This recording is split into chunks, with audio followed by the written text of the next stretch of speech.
మర్యాద కలిగినటువంటి గోదావరి జిల్లాలో పుట్టి ఒక స్త్రీ తల్లి ఎంత దిగజారని చూడండి. నిత్యానం కార్యక్రమం చేసుకో గురుపుర శివాలయంలోను, సరేనా? అయ్యగారండి, నా పేరు సుగుణ గారండి. అనుభవించుకుంటావరా? తీసుకుని తప్పవరా నువ్వు? మంచం మీద మరణం అయిపోతుందిరా నువ్వు. సరిగా ఉండవరా నువ్వు? అన్ని తిట్లే చేసుకున్నావేంటి? జంగమోడు వస్తాడు చూడు, భూమని ఊదుకుంటానా? ఇంకా అన్నిటికంటే హైలైట్ తిట్టేమిటంటే నన్ను శాపం అని అక్కడే సత్తాడాడు. అసలు ఎవడయ్య గారిండాడు? మగోడాడు. అయ్యో, ఆ మంటల్లోనూ బాగా కాలుతంటే నిన్ను రంపాలిట్టు కోసేతంటే ఓ చెయ్యికి చెయ్య, కాలుకు కాలు, మెడకు మెడ నిన్ను నిలుంగా సీరేతంటే అప్పుడు ఒప్పుకుంటావురా నువ్వా? యేసుప్రభువా, నువ్వు ఉన్నావు, నువ్వు నిజమైన దేవుడువు, నేను ఈ మంటలో కాలు కదా. దీనికి ముందు జోక్ వినండి. అరే నాకు మిమ్మల్ని అక్కని అన్న మాట్లాడుతుంటే చాలా బాధ వచ్చిందన్న. నాకు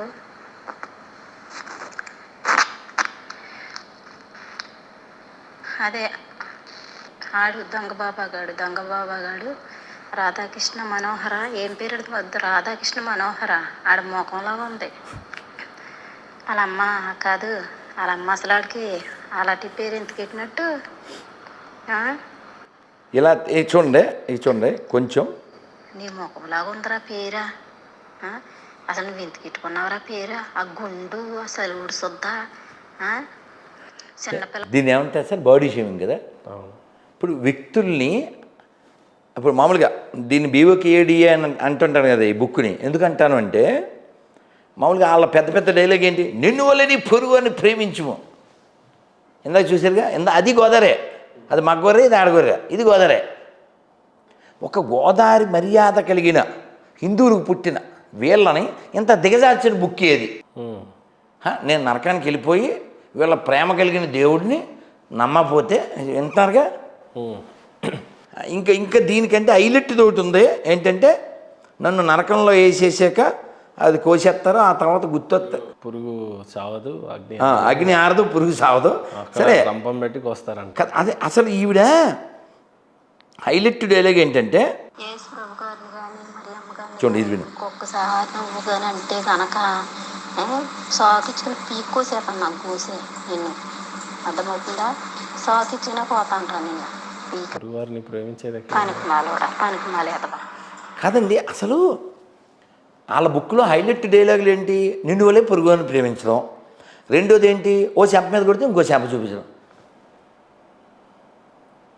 ప్రేమ ఎక్కడుంది? వీళ్ళని ఎలా పిశాచాల్లా తయారు చేసింది ఎవరు? ఇంకోటి, వీళ్ళు చీటర్స్. వీళ్ళ పేరు వాళ్ళ బుక్లో ఉండదు, వాళ్ళ అమ్మ నాన్న పేరు చెప్పుకోలేరు, సర్టిఫికేట్లో ఎప్పటికీ హిందువులే. ఇప్పుడు ఇందాక లేటెస్ట్ గోరిది తిరుపతిలో వీడియో పెట్టాం కదా, అందులో ఆవిడ రాజమండ్రి గోదావరి గోరే ఆవిడ వాదిస్తుంది రోడ్డు మీద నాతో. ఏంటి? సిగ్గు నీతి లేని వాళ్ళే టీటీడీలో పనిచేస్తూ చర్చికి వెళ్తారన్న. నీకేం నొప్పి అంటది.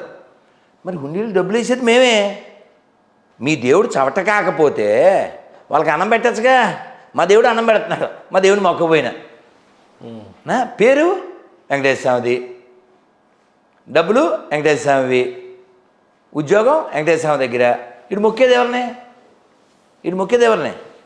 అంటే నీతి లేనివాడు కదా వీడు. నీతి కలిగిన వాడు కావాలి మనకి. మళ్ళీ డైలాగ్ ఏంటి తెలుసా?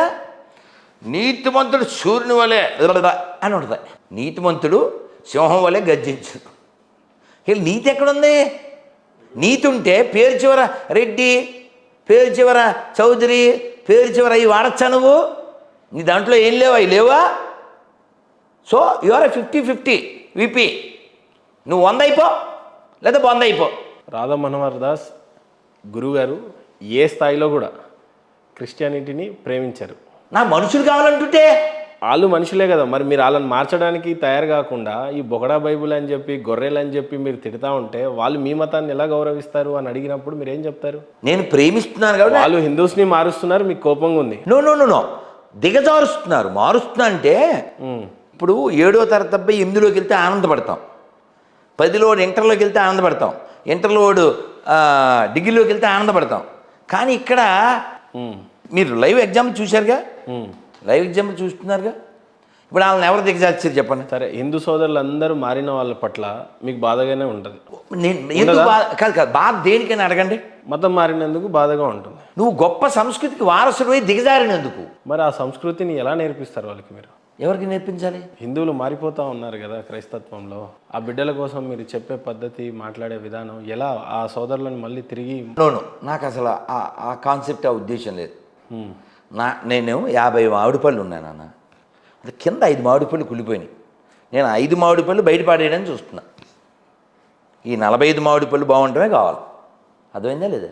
అర్థమవుతుంది. ఈ 5 మామిడి పళ్ళు బాగు చేస్తాను అంటే ఆ డిసీజ్ దానికి కూడా అంటుపడుతుంది.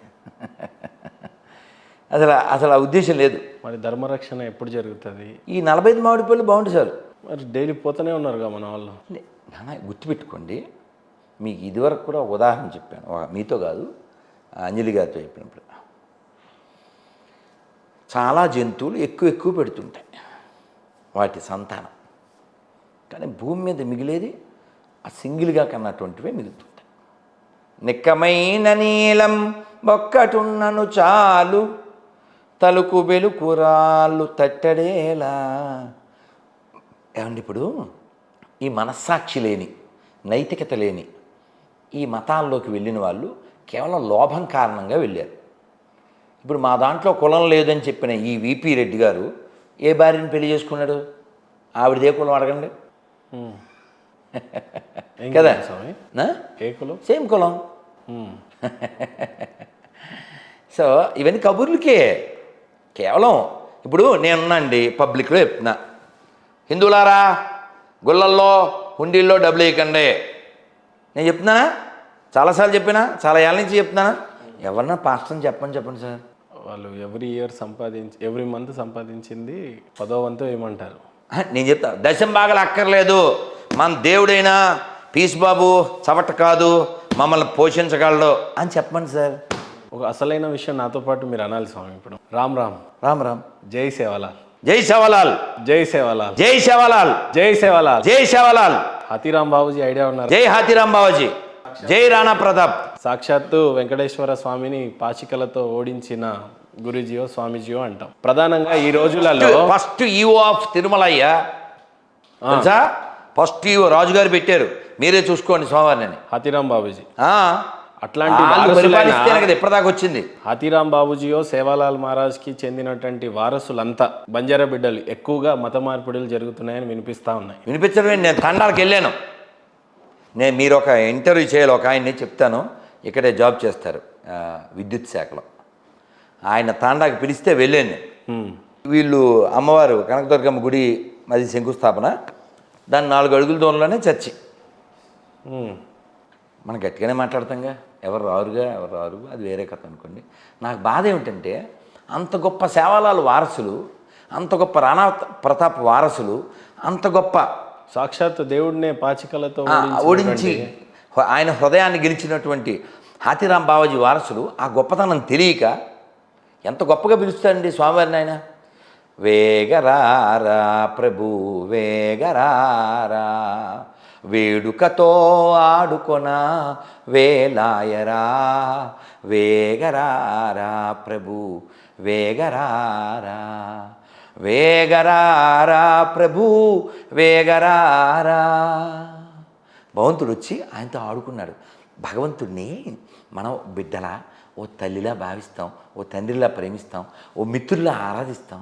అటువంటి గొప్ప భావన, ఉదాత్త భావన ఉంది. అంతేగాని బాబోయ్ అది నరకంలో వేసేస్తాడు, అగ్ని ఆడదు, పురుగు సాగుదా, ఆ చండాలపు కాన్సెప్ట్ కాదు మంది. ఇప్పుడు మొన్న వాడేవాడు చెప్తే మళ్ళీ హట్ అవుతారు, వెంకటేశ్వర స్వామి సుప్రభాతం మీద కామెంట్లు చేశాడు, బాగా చదువుకున్నాడు అయింది. తెలుసు, కొట్టనా ఫోన్ చేద్దామా? పర్లేదు, వేస్ట్. అప్పుడు చేస్తే ఎత్తలేదు 2 సార్లు ఇంటర్వ్యూలో.